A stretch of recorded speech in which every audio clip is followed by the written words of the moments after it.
Assalamualaikum warahmatullahi wabarakatuh. Nama saya Melisa Fitri dari kelas B semester 5. Ingin menjelaskan tentang model dan konsep kurikulum.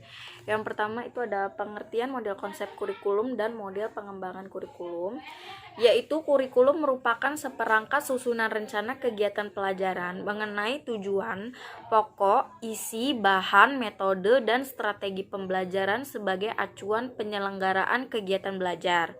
Lalu model konsep kurikulum merupakan dasar untuk mengembangkan kurikulum sendiri. Model pengembangan kurikulum ini merupakan suatu alternatif prosedur dalam rangka mendesain, menerapkan, dan mengevaluasi suatu kurikulum. Selanjutnya, model pengembangan kurikulum harus dapat menggambarkan suatu proses perencanaan pembelajaran yang memenuhi berbagai dan standar keberhasilan dalam pendidikan. Nah, memenuhi kebutuhan dan standar pendidikan ini dia itu dapat diterima oleh masyarakat, terus juga ilmunya itu merakyat atau ilmunya itu sesuai dengan berkembangnya ilmu-ilmu di dunia, kayak ilmu global itu terbaru gitu loh, selalu berkembang, pendidikan itu selalu berkembang. Jadi konsep kurikulum yang harus dikembangkan itu juga harus sesuai dengan kurikulum yang berkembang di dunia. Nah, selanjutnya model konsep kurikulum itu terdapat kurikulum subjek akademis, kurikulum humanistik, kurikulum rekonstruksi sosial, dan kurikulum teknologis. Kurikulum subjek akademis itu merupakan kurikulum yang mengutamakan pendidikan. Nah, ada 3 pendekatan dalam perkembangan kurikulum subjek akademis ini. Yang pertama, melanjutkan pendekatan struktur pengetahuan. Yang kedua, studi yang bersifat integratif, dan yang ketiga pendekatan yang dilakukan pada sekolah-sekolah fundamentalis. Adapun ciri-ciri kurikulum subjek akademis yaitu bertujuan untuk pemberian ide pengetahuan yang solid serta melatih para siswa menggunakan ide-ide dari proses penelitian. Lalu metode yang sering digunakan adalah metode ekspositori dan inquiry. Materi atau ide-ide yang diberikan oleh guru kemudian dielaborasi oleh siswa sampai terkuasai.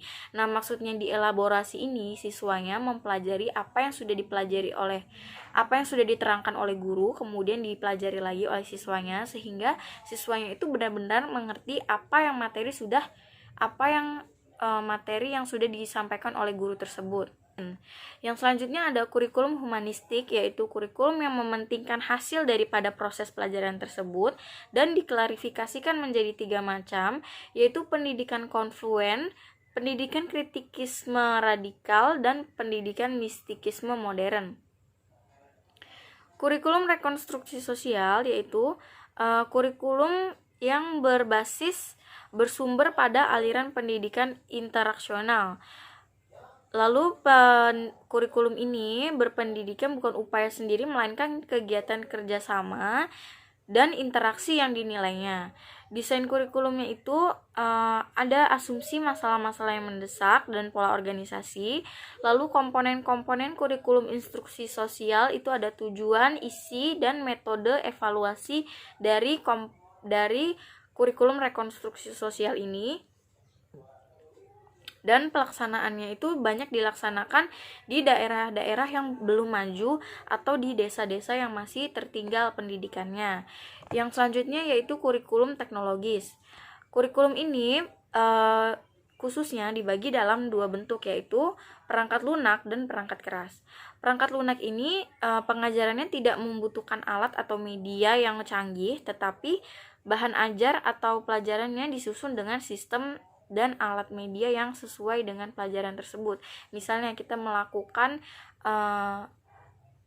diskusi praktikum tentang perkecambahan, maka alat medianya itu nggak harus dalam bentuk hardware atau komputer, melainkan bisa jadi media pembelajarannya itu dari aqua, dari tanah, dan kita melakukan praktikum itu sendiri.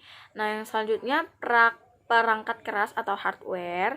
Di sini itu menggunakan alat dan media yang belum terintegrasi bersifat on off, yaitu apabila digunakan alat dan media akan lebih baik, tetapi bila tidak menggunakan alat pun pelajaran masih tetap berjalan.